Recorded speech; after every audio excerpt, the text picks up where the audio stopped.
Halo semuanya, jumpa lagi dengan saya Yulia Agnesia pada mata kuliah Matematika Dasar 2 di minggu ke-7.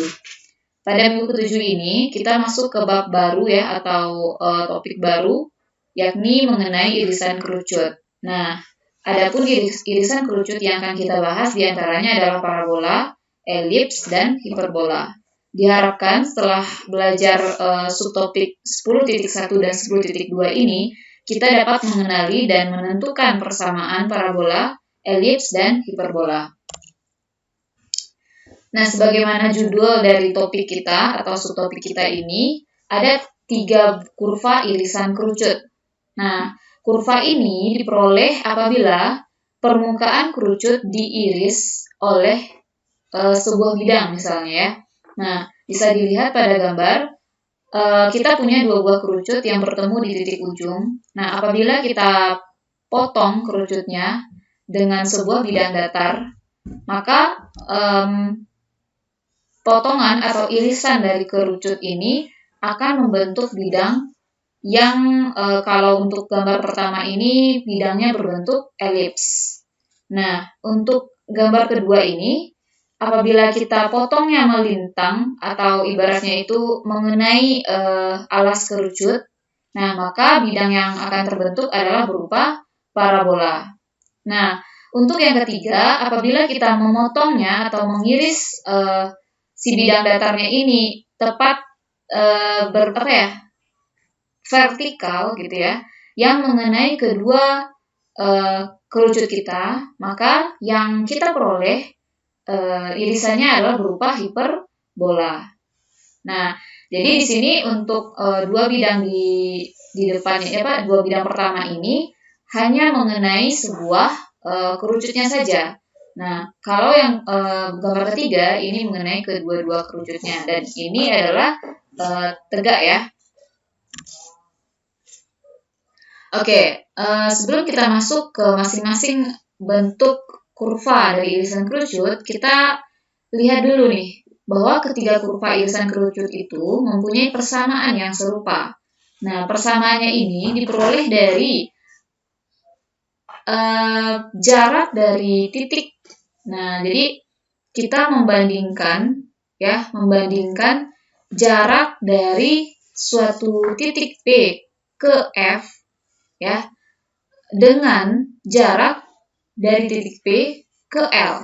Nah, jadi di sini perbandingannya itu dilambangkan dengan sebuah nilai, yaitu di sini lambangnya epsilon ya. Nah, ada kalanya nanti ditulisnya huruf E gitu, tapi maknanya sama. Ini tuh adalah konstanta eksentrisitas. Nah, jadi si P-nya siapa, F-nya siapa, kemudian L-nya siapa. Nah, mari kita cek ya masing-masing. Oke. Jadi untuk kurvanya itu, nah kurvanya si F-nya ini, maksud saya, si F-nya ini menyatakan titik fokus pada bidang. Nah, sedangkan P itu adalah titik sebarang pada kurva. Nah, kemudian L itu adalah proyeksi titik P pada garis direktris L. Nah, garis direktrisnya lambangnya L ya pada bidang. Sementara E adalah epsilon adalah konstanta eksentrisitas. Nah, oke. Jadi di sini ibaratnya itu ya, mau kurvanya berbentuk elips, parabola, atau hiperbola. Nah, kita itu mau mencari, jadi kita punya, misalnya kita nggak punya nih si kurva ini, belum punya, kita punyanya garis direktris dengan suatu titik fokus. Nah, jadi kita punya garis direktris ya, garis L dengan titik fokus F. Nah, kita kurva itu kalau misalnya kita punya himpunan titik ya, kalau misalnya kita bisa tarik garis dari suatu titik di mana jarak antara titik P dengan F ini kalau kita bandingkan dengan proyeksi P ke L. Nah, kalau proyeksi itu pasti tegak lurus ya. Jadi di sini nih. Nah, mending ini tuh kita pakai garis putus-putus aja ya. Nah, ini pasti tegak lurus ya. Jadi proyeksinya ini misalnya di garis L, di titik L. Nah, Jadi kalau misalnya ya perbandingan P dengan PF gitu ya dengan PL, kalau dia sama gitu ya, 1, nah maka ini nanti akan menjadi parabola. Nah, jadi parabola ini siapa? Ya semua titik ya, himpunan titik. Titiknya itu bisa aja seperti ya titik-titik yang memenuhi perbandingan ini. Nah, titik-titik yang memenuhi perbandingan ini kalau kita tarik kita arsir semua kita kumpulkan semua titik-titik itu, nah dia akan membentuk kurva. Nah, kurvanya itu yang disebut dengan parabola. Nah, ini syaratnya apa? Kapan titik ini bisa membentuk kurva parabola? Ketika jarak P ke F itu sama dengan jarak P ke L. Seperti itu. Jadi kita awalnya punyanya garis L dulu. Nah, kemudian ada titik fokusnya. Nah, kalau kita bisa mengumpulkan titik-titik ya, di mana titik-titik ini jaraknya ke F dengan jaraknya ke L itu sama, nah maka dia jadi parabola. Nah, yang mana aja dia? Ya, ini misalnya titiknya ya. Jadi kita mengumpulkan semua titik-titik ini sehingga nanti kita bisa gambar nih kurvanya dari himpunan titik tersebut. Nah, kurvanya ini akan membentuk parabola. Seperti itu. Nah, apakah perbandingannya ini harus sama dengan 1 saja? Tidak ya. Apabila kita dapat apabila perbandingannya bilangan lain, nah nanti dia akan menghasilkan kurva yang lain juga.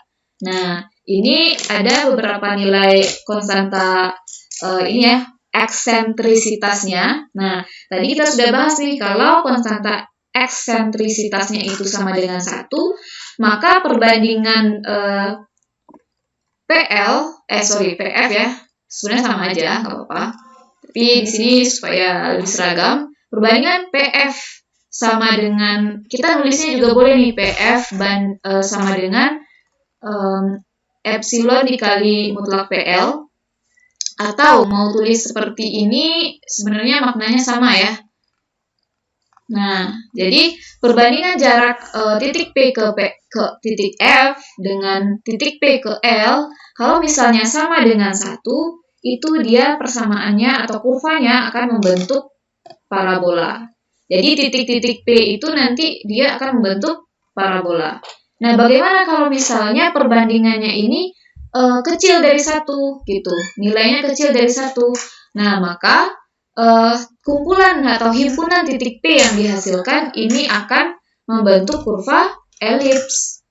Nah, bagaimana kalau misalnya epsilonnya itu atau perbandingan PF berbanding PL-nya besar dari 1, maka si kurva yang akan terbentuk itu membentuk elips. Hiperbola maksud saya. Nah, jadi udah paham ya. Jadi ketiga kurvanya itu dihasilkan oleh sebuah persamaan sebenarnya, yaitu persamaan mutlak dari PF sama dengan epsilon dikali mutlak PL. Nah, ini persamaan bintangnya gitu. Nah, persamaan ini akan menghasilkan 3 kurva yang berbeda jika si nilai eksentrisitasnya ini atau konstantanya berbeda. Nah, ini dia ketiga keadaannya ya. Nah, misal di sini, ini kita seragamkan aja ya. Tapi kebetulan karena saya ngambilnya gambarnya ini dari buku, jadi dia pakainya E nih, si eksentrisitasnya. Sebenarnya nggak apa-apa gitu ya. Mau E, mau epsilon, asalkan konsisten nggak apa-apa. Nah, di sini mungkin kita pakai E aja ya, atau ini juga sama dengan epsilon gitu. Nah, kalau misalnya kita ambil di sini nilai epsilonnya atau E-nya adalah setengah, nah kita akan menghasilkan seperti ini, kurva elips. Nah, ini garis L ya, ini garis L-nya, ini titik F-nya. Nah, jarak antara PF ya, PF berarti kan P-nya yang mana? Nah, P-nya itu ya yang titik-titik yang ada pada elipsnya. Nah, titik-titik yang ada pada elips, nah misalnya contohnya di sini yang ini nih, kita boleh ambil P-nya sembarang ya. Jadi PF itu misalnya terlihat pada gambar PF ini adalah setengah kali jaraknya dibandingkan dengan P ke L. Misalnya titik L-nya yang di sini. Nah, karena titik L itu adalah proyeksi dari P ya, jadi dia harus tegak lurus gitu. Nah, oke. Kelihatan ya, berarti kalau misalnya di sini Di sini adalah 1. Oke, terserah lah ini berapa ya. Karena ini sketsa, jadi kita nggak bisa pastiin ini berapa ya. Yang jelas, perbandingan PF dengan PL adalah setengah. Nah, kita lihat lagi untuk gambar yang kedua, yakni yang dibentuknya adalah kurva parabola, yakni saat E sama dengan 1. Nah, di sini bisa kita cek juga ya, bahwa titik P-nya bisa diambil di sini, dan L-nya adalah ini. Nah, terlihat ini jaraknya sama gitu. Jarak antara PL dengan PF-nya itu nilainya sama. Nah, sehingga ini artinya apa? Perbandingan PF dengan PL yaitu sama dengan 1. Oke, yang terakhir kita lihat bahwa kurva yang dibentuk itu adalah hiperbola saat E-nya adalah 2 atau epsilonnya 2 ya, nilai eksentrisitasnya 2. Nah, di sini di mana 2-nya? Nah, kita bisa lihat bahwa F-nya ada di sini, berarti P-nya di sini ya. Nah, ini adalah garis L. Nah, berarti titik L-nya bisa kita pilih di sini. Bukan dipilih ya, karena hasil proyeksi pasti tegak lurus. Nah, jadi terlihat di sini bahwa jarak PF ke PL itu adalah 2 kali dari PL. Jadi, PF itu sama dengan 2 kali PL. Atau kalau mau dibentuk ke perbandingan juga boleh. Nah, sekarang kita bahas persamaan parabola terlebih dahulu. Nah, apakah kita bisa membuktikan bahwa himpunan titik-titik yang dibentuk oleh syarat apa ya namanya? Himpunan titik-titik yang dibentuk oleh persamaan tadi itu dapat kita wakilkan dia ke dalam sebuah persamaan. Nah, jadi himpunan titik-titik ini ya, kalau kita wakilkan dia ke sebuah persamaan, kira-kira dia persamaannya seperti apa? Nah, sebenarnya itu ya maksud dari persamaan parabolanya seperti apa gitu. Kalau misalnya si kurva ini sudah kita kasih nama ya, misalnya ini namanya parabola. Nah, kira-kira persamaan parabolanya apa ya gitu ya.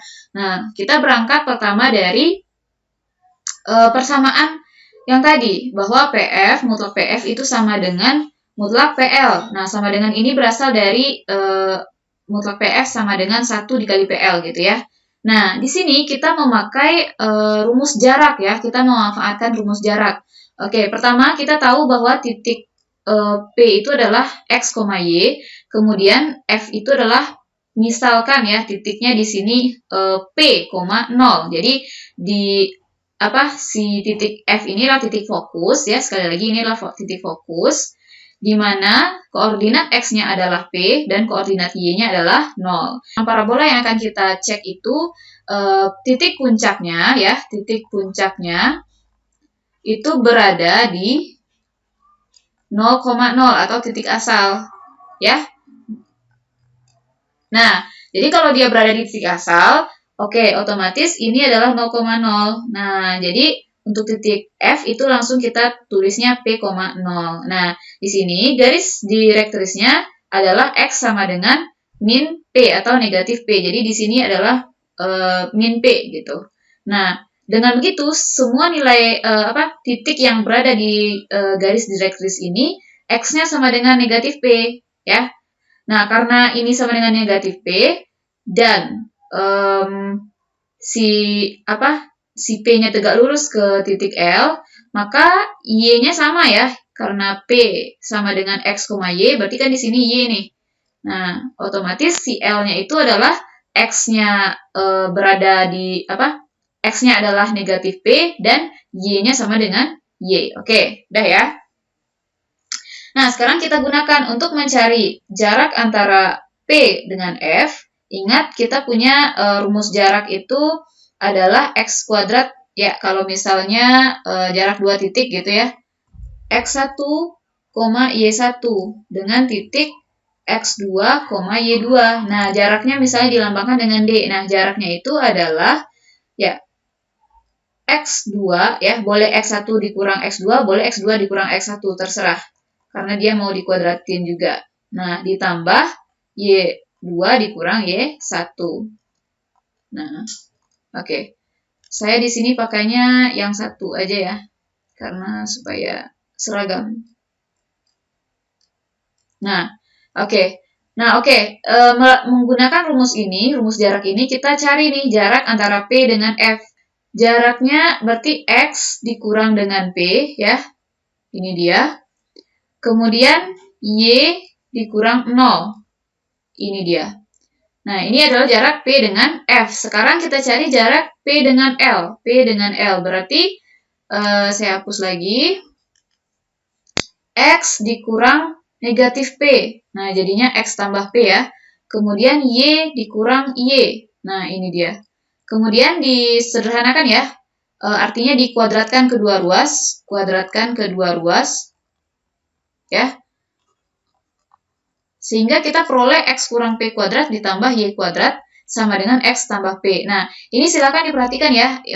Y-nya karena kita mau mencari bentuk kuadrat persamaannya ya. Di sini saya memilih untuk meninggalkan Y di suku sebelah kiri dan yang si suku X kurang P kuadratnya dipindahkan ke kanan. Nah, kemudian dikuadratkan ya sehingga diperoleh bentuk seperti ini. Lalu disederhanakan, ada yang bisa dicoret ya, X kuadrat kurang X kuadrat dengan P kuadrat dikurang P kuadrat sehingga diperoleh Y kuadrat sama dengan 4PX. Nah, ini silakan dicek lagi aja ya. Nah, inilah yang disebut dengan persamaan parabolanya. Nah, jadi ternyata himpunan titik-titik P yang memenuhi persamaan ini itu bisa kita wakilkan dia dengan persamaan Y kuadrat sama dengan 4PX. Catatannya di sini adalah persamaan parabola ini berlaku untuk parabola yang terbuka ke kanan. Jangan lupa. Jadi ingat ya, kita tidak hanya kita bisa membuat parabola jenis yang lain gitu. Dia bisa terbukanya ke kiri, ke atas, ke bawah. Nah, khusus untuk parabola yang terbuka ke kanan, ya, terbuka ke kanan seperti ini persamaan parabolanya adalah seperti ini. Y kuadrat sama dengan 4PX. Nah, dengan ya di sini titik puncaknya ingat berada di 0,0. Fokusnya adalah P,0 ya. Jadi terlihat di sini fokusnya adalah P,0 dan garis direktrisnya terdapat di garis X sama dengan negatif P. Nah, ingat ya. Jadi ciri-ciri ini atau komponen-komponen ini tuh berlaku untuk jenis parabola yang tertentu juga. Nah, di sini ada 4 jenis parabola ya. Pertama tadi yang sebagaimana yang kita pelajari atau yang bahas tadi, ini parabolanya terbuka ke kanan ya. Terbuka ke kanan. Nah, terlihat bahwa persamaannya adalah Y kuadrat sama dengan 4PX. Nah, kalau terbuka ke kiri, nah yang seperti ini. Terbukanya ke kiri. Nah, maka si fokusnya negatif P. Nah, otomatis si persamaannya ya kalau mau mudah diingat berarti persamaannya nanti tinggal dikasih negatif aja. PX gitu. Ya, ini seperti ini ya. Kemudian kalau misalnya terbuka ke atas karena P-nya positif ya di sini kita bisa ingat dengan cara kalau dia terbuka ke atas ya, berarti nilai P fokusnya pasti positif. Nah, otomatis kita bisa tulis dia dalam bentuk persamaan E kuadrat sama dengan 4PY. Ya. Oke. Nah, kalau dia terbuka ke bawah, nah, sebagaimana gambar yang di ini ya, maka kita bisa tulis persamaannya X kuadrat sama dengan negatif 4PY. Nah, ini bisa dilihat bahwa fokusnya itu berada di bawah sumbu X, yaitu negatif gitu. Jadi silakan ya diingat-ingat dengan cara masing-masing. Kalau saya sih Y kuadrat sama dengan 4P kan udah kita buktiin tadi. Nah, untuk menemukan persamaan yang lain cukup ingat saja kalau dia terbuka ke kiri otomatis fokusnya kan di negatif. Nah, kiri dan kanan itu sepasang, dia sama-sama Y kuadrat sama dengan. Nah, karena yang ke kiri itu fokusnya di negatif P, maka si persamaannya tinggal dikasih negatif aja, negatif 4PX. Nah, gitu juga kalau misalnya terbuka ke atas. Nah, kalau terbuka ke atas, ingat persamaan kita dalam X kuadrat sekarang. X kuadrat sama dengan. Nah, karena fokusnya positif, maka dia X kuadrat sama dengan 4PY. Kalau terbuka ke bawah, fokusnya ada di negatif gitu. Si Y-nya itu negatif P gitu ya. Maka sekarang kita punya persamaannya dalam X kuadrat juga, karena atas dan bawah itu sepasang ya. Maka kita tinggal menambahkan negatif saja. Negatif 4PY. Baik, sekarang kita bahas soal ya. Di sini kita punya persamaan parabolanya adalah, Y sama dengan 12X. Yang diminta adalah titik fokus atau F, P, 0 ya. Ya, F aja ya. Dan persamaan garis direktrisnya atau L sama dengan X. Gitu, sama dengan berapa. Nah, oke, sekarang kita tahu bahwa persamaannya Y kuadrat itu sama dengan 4PX. Nah, ya udah kita tinggal ubah aja bentuknya menjadi 4 kali 3X. Nah, dari sini kita punya P-nya adalah 3. Nah, karena P-nya adalah 3, maka fokus kita adalah di titik F. Ya, saya tulis di sini aja ya. Fokus itu titiknya adalah P, 0. Sedangkan X titik direktris itu rumusnya adalah negatif P. Nah, maka fokus di sini titiknya adalah F 3,0 dan persamaan garis direktrisnya garis ya.